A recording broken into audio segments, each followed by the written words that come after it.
안녕하세요. 승리한 사가정 여러분, 오늘은 고린도전서 14장 1절에서 5절까지의 말씀입니다. 고린도전서의 세월은 세 번째 강좌로 방언과 예언은 성령의 은사다라는 제목의 말씀입니다.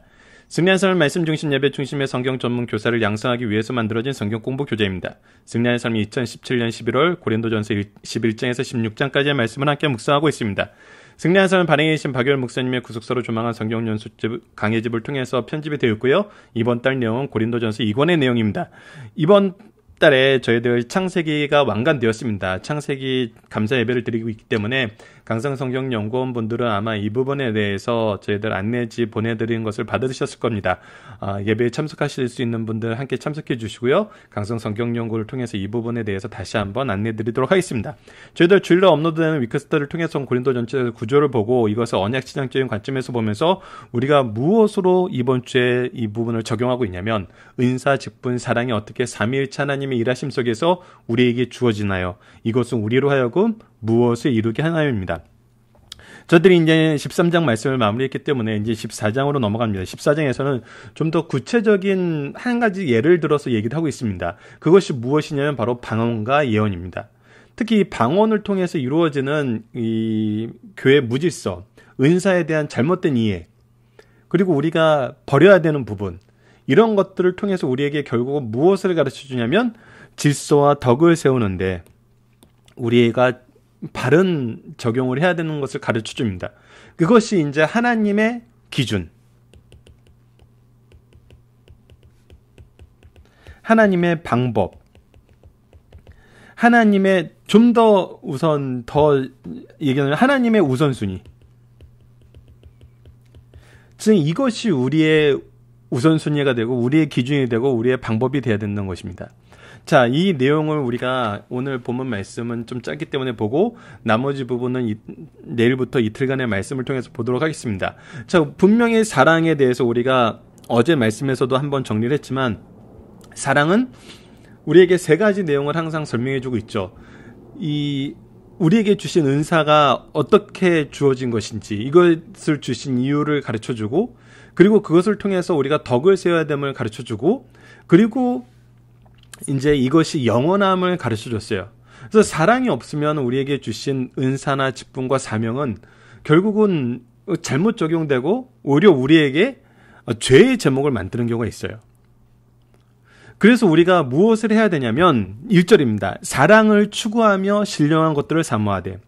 결국 우리가 가지고 있는 은사를 가지고 우리가 가지고 있는 직분을 가지고 우리에게 주신 사명을 가지고 우리는 무엇을 하는 거냐면 바로 사랑을 추구하고 신령한 것을 사모하는 것입니다. 자, 신령한 것은 무엇입니까? 예수 그리스도께서 우리에게 주신 성령으로 인해서 우리가 얻게 되는 것이에요. 그것이 바로 은사였는데 이 은사는 결국 우리를 무엇으로 이끌어주냐면 구원으로 이끄는 것이죠. 아니, 은사가 구원으로 이끄는 것이 아니라 하나님의 영이 성령께서 우리를 이끄시는 것은 바로 이 구원입니다. 예수 그리스도를 믿는 믿음이죠.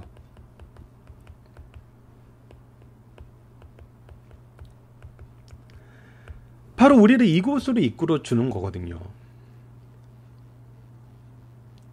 그래서 디모데후서 3장 15절에서도 항상 이 말씀을 통해서 우리가 얻게 된 이 구원의 은혜에 대해서 강조하는 것을 우리가 볼 수 있었어요.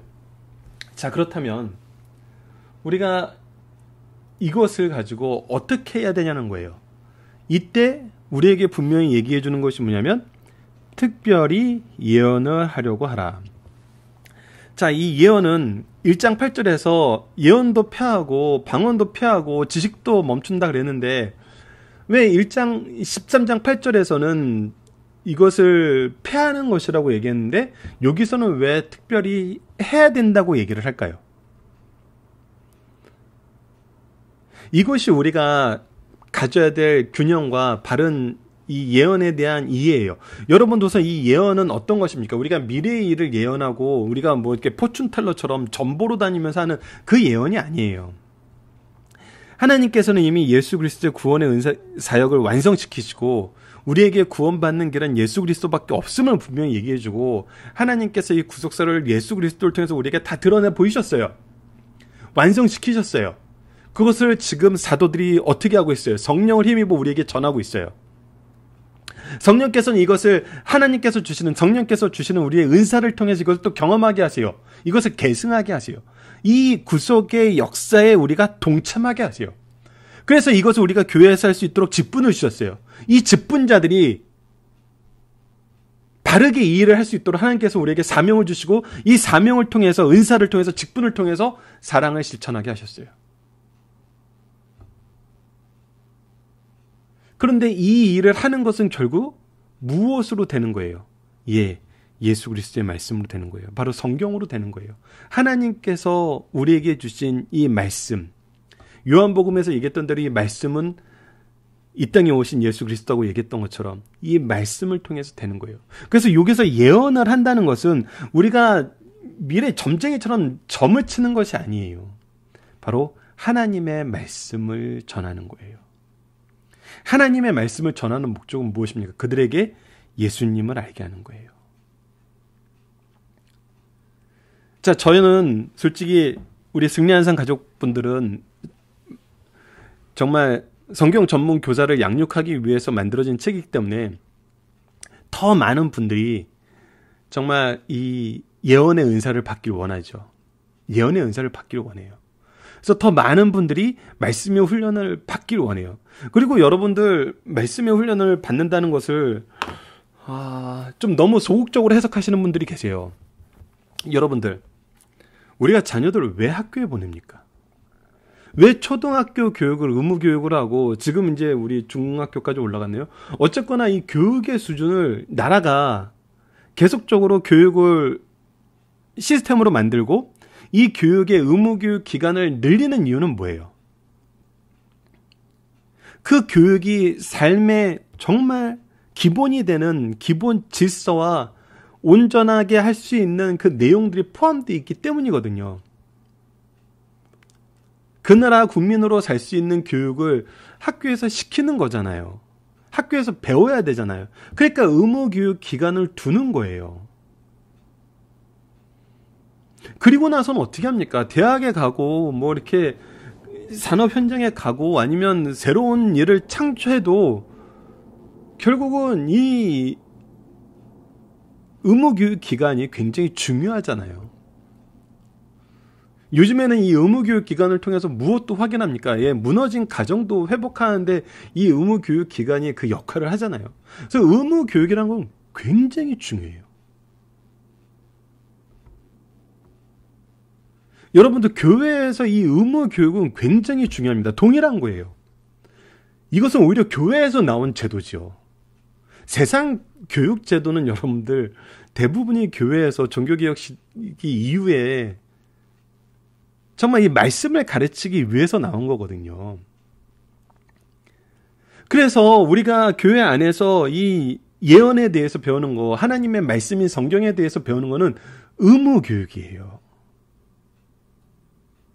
근데 이상하게 교회에 오면은 이 의무교육에 대해서는 사람들이 신경을 안 쓰는 경우가 많아요. 내가 잘하는 건, 내가 좋아하는 건, 내가 하는 그 일을 하기 위해서 교회에 와가지고 자기를 자꾸 드러내고 싶어 해요. 이거는 사랑을 추구하는 것도 아니고 신령한 것들을 사모하는 것도 아니죠. 그리고 교회에는 가장 중요한 사람이 뭐냐면 바로 이 의무 교육을 바로 시킬 수 있는 말씀 교사들이란 거예요.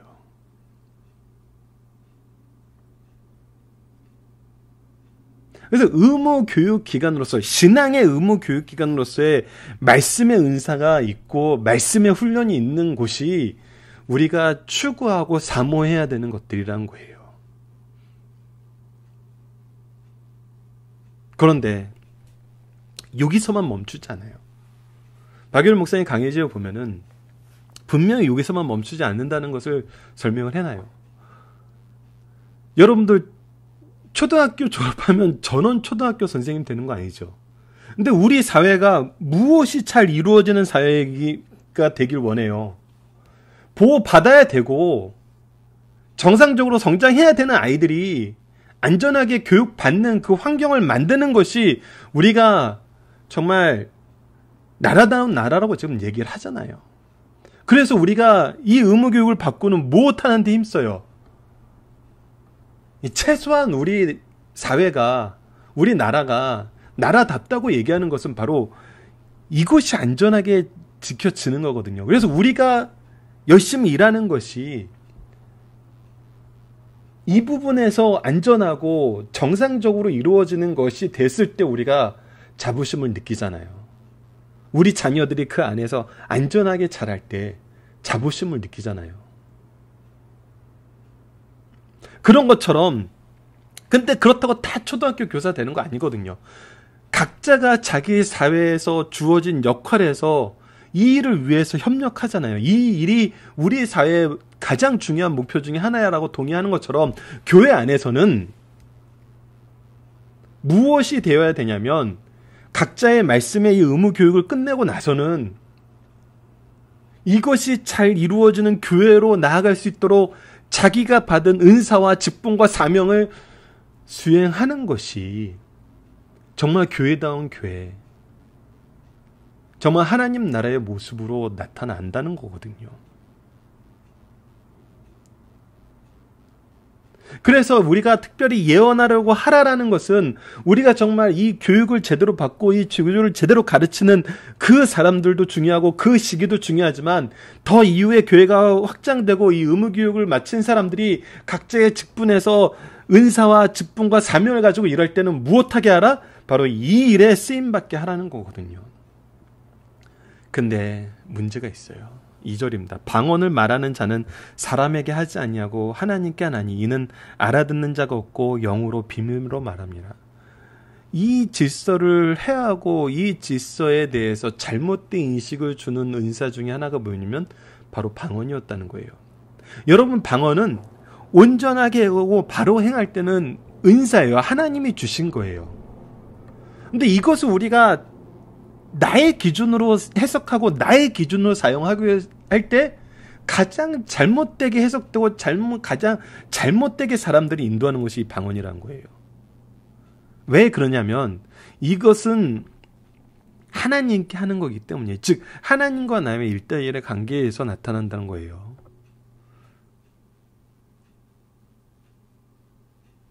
이것은 저는 솔직히 방언의 은사를 그렇게 사모하지 않아요. 근데 저에게 이 방언의 은사에 대한 이해를 주셨던 분이 한 번 이렇게 얘기하신 적이 있어요. 저기는 너무 힘들고 너무 괴로울 때 때로는 방언에 의지하여서 기도한 적이 있대요. 그러니까 무엇이냐면 이것이 하나님의 위로로서 하나님의 이끄심으로써 나타날 수 있다는 거거든요. 내가 너무 연약할 때 하나님이 나를 이끄시는 모습으로.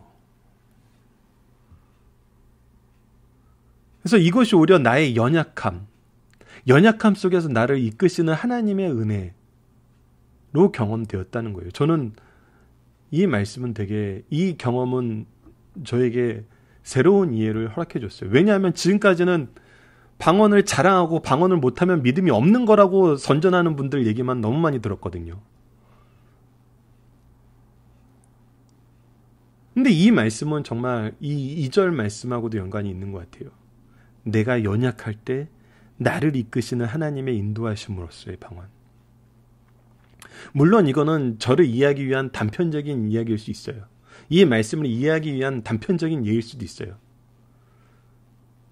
하지만 이런 면에서 2절과 적용된다는 것을 분명히 우리가 이해할 수 있죠. 자, 그리고 3절입니다. 그러나 예언하는 자는 사람에게 말하여 덕을 세우며, 결국 덕을 세운다는 건 뭐예요? 우리가 하나님의 말씀을 통해서 예수 그리스도를 아는 지혜와 지식을 통해서 성령이 우리에게 말씀하게 하심을 통해서 우리는 무엇을 할 수 있냐면 예수 그리스도의 생명을 전할 수 있다는 거예요. 그것으로 권면하며 위로하는 수 있다는 거예요. 여러분들 이런 예는 참 불경한 예고 이런 예는 없는 예인데 우리가 누군가를 위로하러 가서 신방하러 가서 병원에 있는 분에게 신방 가서 거기서 방언을 한다고 생각을 해보세요. 이게 뭐가 되겠습니까? 자, 그래서 4번 방언을 말하는 자는 자기 덕을 세우고 예언하는 자는 교회의 덕을 세우나니 나는 너희가 다 방언 말하기를 원하나 특별히 예언하기를 원하노라. 하나님께서 이 방언의 은사를 주셨을 때 그 은사를 거절하기는 원치 않아요. 근데 특별히 무엇하기를 원한다고요? 예언하기를 원한다고요. 그래서 분명히 은사 중에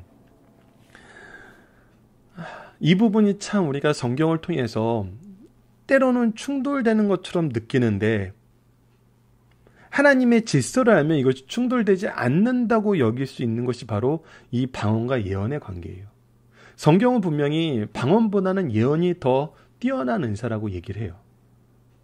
그런데 아까에서처럼 우리가 교회 안에 공동체에서 덕을 세우는데 하나 되게 하심을 통해서 우리를 인도하실 때에는 때로는 방언이 필요한 경우가 있고 예언이 필요한 경우가 있다는 거예요. 특별히 어떨 때는 내 개인의 상황에 대해서는 방언이 필요할 때가 있고 때로는 예언하기가 교회의 덕을 이루는 데는 예언하기가 필요한 경우가 있다는 거예요. 만일 방언이 공동체에 유익을 주는 경우는 어떤 것을 항상 염두에 둬야 되냐면 방언을 말하는 자가 통역하여 교회를 세우게 하지 않으면 즉 통역하는 자가 있어서 이것을 통해서 교회의 덕을 세울 수 있다면 이거는 유익하지만 그렇지 아니하면 어떻게 해요? 예언하는 자만 못하니라라고 얘기해요. 여러분들 방언을 하는 것이 교회에 유익이 되는 증거가 사도행전에 있죠. 뭐였어요? 고넬료의 집에 베드로가 말씀을 전해서 그곳에서 성령이 임하여 그들이 방언하게 하는 것을 보고 베드로가 세례를 주고 왔어요. 그랬더니 예루살렘 교회가 어떻게 됐어요? 발칵 뒤집어졌어요.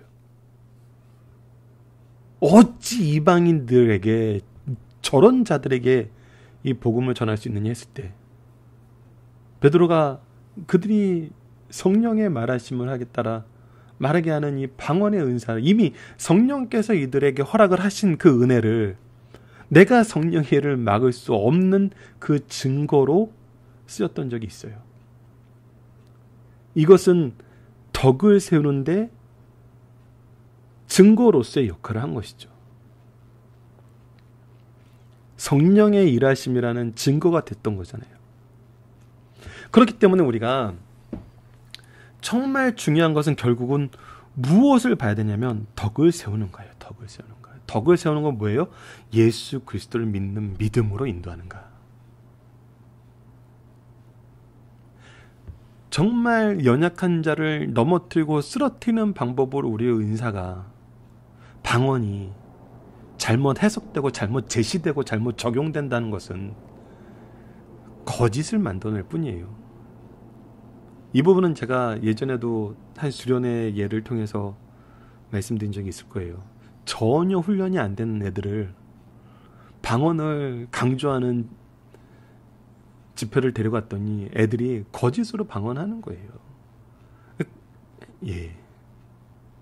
하나님의 이 인도하심이 있는 이 은사를 아이들이 거짓으로 경험하게 만든다는 게 이게 잘못 적용되는 거죠. 잘못 제시되는 거고. 그때 이런 거는 우리가 질서를 세우는 차원에서 분명히 주의해야 된다는 것입니다. 자, 본문 묵상기를 보도록 하겠습니다. 1절은 특별히 무엇을 사모하라고 합니까? 이것은 13장 8절과 어떤 차이가 있나요? 예. 13장 8절에서는 사랑은 언제거나 떨어지지 아니하되 예언도 피하고 방언도 그치고 지식도 피하리라 하면서 피하는 것이라고 얘기하면서 14장에서는 특별히 이 예언을 하라고 하고 있어요. 왜 그러냐면 결국은 이 사랑을 가르쳐주는 하나님의 방법으로 무엇이 우리에게 제시됐냐면 바로 하나님의 말씀을 전하는 하나님의 말씀이 우리에게 제시됐고 말씀은 오신 예수 그리스도가 우리에게 있었고 이 말씀을 하게 하는 성령의 일하심이 있잖아요. 그렇기 때문이거든요. 그래서 이것은 충돌되는 것이 아니에요. 오히려 우리에게 명확한 질서를 제시해 주는 거예요. 그래서 우리가 충돌되느냐 질서가 되느냐 이것은 항상 우리가 봐야 돼요. 왜냐하면 우리가 질서를 알면은 여러분들 프라모델을 만들 때 보면은 똑같은 제품처럼 보이는데 색깔을 다르게 만들어 놓은 게 가끔 있어요. 그래서 똑같은 거를 살짝만 다르게 하고 왜 색깔을 다르게 해놨지? 색깔을 다르게 하는 건 이것은 서로 충돌된다는 의미 아니야 그랬더니 막상 만들고 보면 얘는 다른 데 쓰고 얘는 다른 데 쓰이는 거예요. 그런 것처럼 우리가 하나님이 세우신 질서를 알면은 이것이 각각의 쓰임에 맞다는 걸 아는데 하나님이 세우신 질서를 모르고 하나님이 우리에게 주신 이 은사를 이 덕을 세운다는 이 기준을 모르면은 쓸데없이 이것이 충돌되는 걸 두 개 만들어놨다고 생각하는 경우가 있다는 거죠. 그래서 이 부분은 우리가 분명히 구분할 줄 알아야 돼요. 자, 2번 특별히 예언, 말씀을 선포하는 을 강조하는 이유는 무엇입니까? 이것을 통해서 우리가 하나님의 은혜를 알기 때문이거든요. 예수 그리스도를 알기 때문이거든요. 자, 3번 예언, 말씀 선포와 방언의 가장 큰 차이점은 무엇입니까? 아까도 말씀드렸다시피 방언은 자기의 덕을 세우는 거예요. 근데 예언은 사람에게 말하여 그 사람이 이 덕으로 들어오게 하는 거예요. 방언하는 자가 반드시 통역이 있어야 되는 이유는 무엇입니까? 이것이 덕이 되지 않기 때문이에요. 아까도 말씀드렸다시피 환자를 위문하러 가서 거기서 방언을 해보세요. 그것이 그 환자에게 어떤 위로가 되고 어떤 권명이 되겠습니까? 안 되거든요. 자, 중심 사정입니다. 바울 사도는 성령의 강방을 받아 고린도전서 12장에서 여러 가지 은사들을 제시하면서 교회가 이 은사들을 어떻게 사용할 것인가를 가르쳐줍니다. 13장에서는 사랑을 가르치면서 성도들이 은사를 구하는 동기와 은사 사용의 기준이 이웃을 사랑하기 위함임을 가르쳐줬어요. 바로 덕을 세우는 것이죠. 그들에게 그리스도의 생명을 주기 위한 거예요. 지금까지 살펴본 바와 같이 고린도 교회 성도들은 은사를 주신 목적을 망각하고 주신 은사를 교회를 하나 되게 하는 데 사용하기는커녕 분열과 불화를 조장했어요. 이런 파행적 분위기가 생겨난 원인은 그들이 받은 은사가 세상적 영적에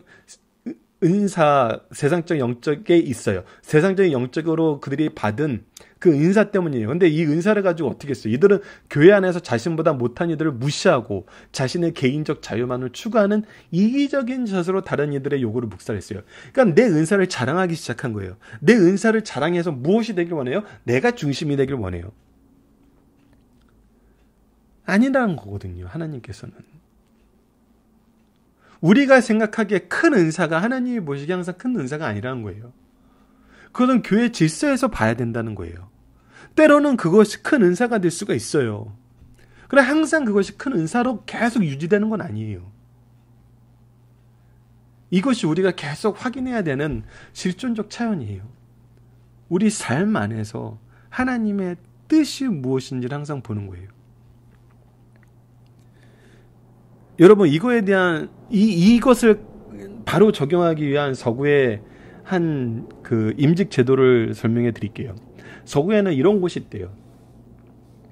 교회가 건축을 딱 하기 시작하면은 그때 건축을 위한 임직자를 세운대요. 그러니까 그때 새로운 장로님과 새로운 안수 집사님들, 우리 한국적으로 얘기하면은, 왜냐하면 그 교회 건축을 위해서 특별히 달란트를 가진 사람이 있잖아요. 우리가 솔로몬의 성전을 세울 때 솔로몬 성전을 위해서 특별히 세우심을 받은 인물들이 있죠. 감독들로. 이 교회 성전 건축을 감독해야 되는 감독들로. 그런 것처럼 교회 건축을 위해서 그 사역을 위한 장로님을 세운다는 거예요. 그래서 그 장로님을 통해서 교회 건축을 마무리하면은 그 장로님이 장로직을 이제 임기가 끝난 것으로 보고 끝낸대요. 왜냐하면 교회 건축 때는 그분이 중심이 되어서 일했지만 그 건축 이후에는 우리가 계속 이 건축의 중심이 돼서 일하는 것이 아니에요. 건축은 과정이잖아요.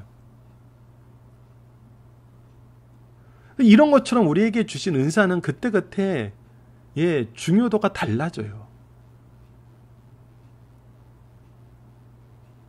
그리고 나서 그분은 이제 섬김의 도를 다하고 내려놓는 거거든요. 그리고 이제 섬기는 자세로 나아가는 거거든요. 이거는 솔로몬 성전 건축 때도 나타났던 부분이잖아요. 그들이 그 이후의 역사의 중심이 아니었잖아요.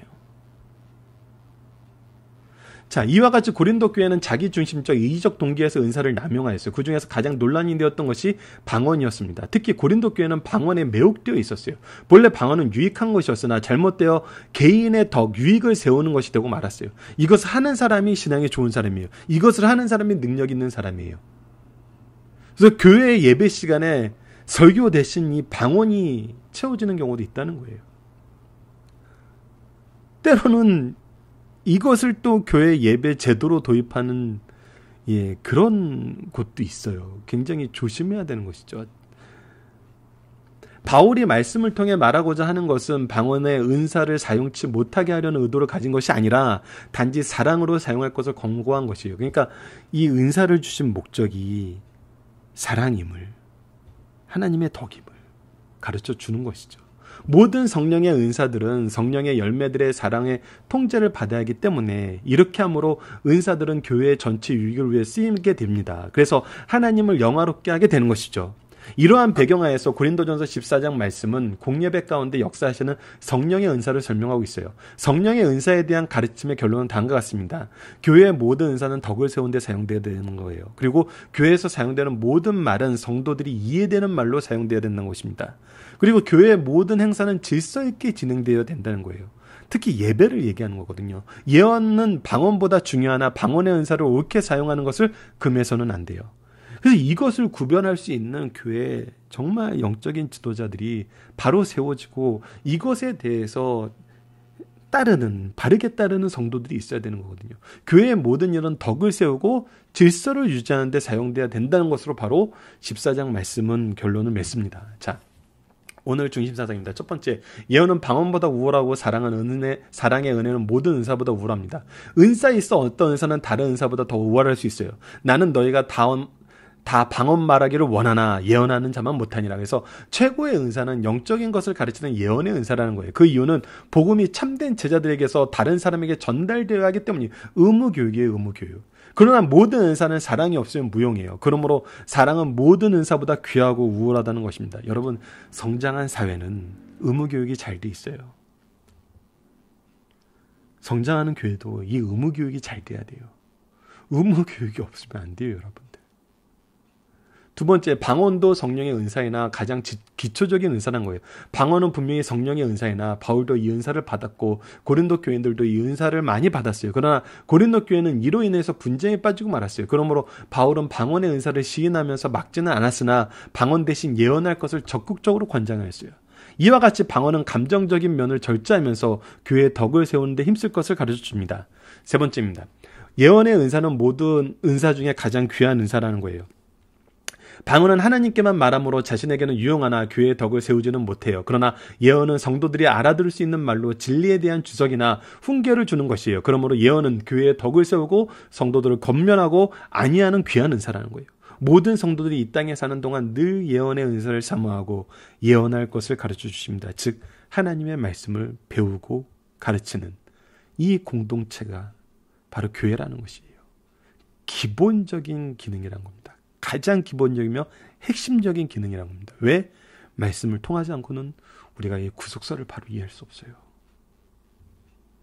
살펴보기 정답 여러분은 카페를 통해서 확인해 주시고요. 적용합니다. 선한 공동체인 교회와 가정에서 우리가 사랑을 추구하며 신령한 것을 사모하는 모습은 결국 무엇을 바르게 알고 가르치기 위한 것인가요? 이것을 어떻게 우리 공동체 중심에 자리할 것일까요? 결국 하나님의 말씀인 성경, 예수 그리스도의 복음을 전하는 거거든요. 이것을 배우고 가르치는 거예요. 여러분, 그래서 교회가 말씀 교육이 이루어져야 됩니다. 바르게 이루어져야 돼요. 교회의 모든 시스템이 그것을 위해서 준비돼야 돼요. 여러분은 교회의 놀라움이 바로요. 교회는 신앙생활의 중심은 할아버지 신앙이에요. 할아버지가 믿었던 것을 배우는 거예요. 할아버지들이 가르치는 그 내용을 배우는 거예요. 신앙의 스승을 통해서 우리에게 전해주는 그것을 배우는 거예요. 그런데 그 배움의 대상이 누가 돼요? 우리 손자들이 되는 거예요. 손녀들이 되는 거예요.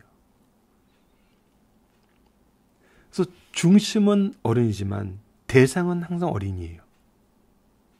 이 허리 역할을 잘 되는 교회가 굉장히 중요한 교회입니다. 좋은 교회고 건전한 교회라고 얘기를 하는 거예요.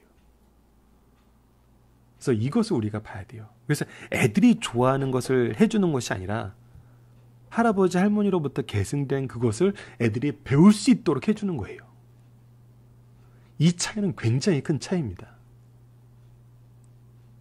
이것을 같이 하는데 그 중간 세대가, 그래서 3대 신앙이 이것에서 자리 잡아야 된다는 거예요.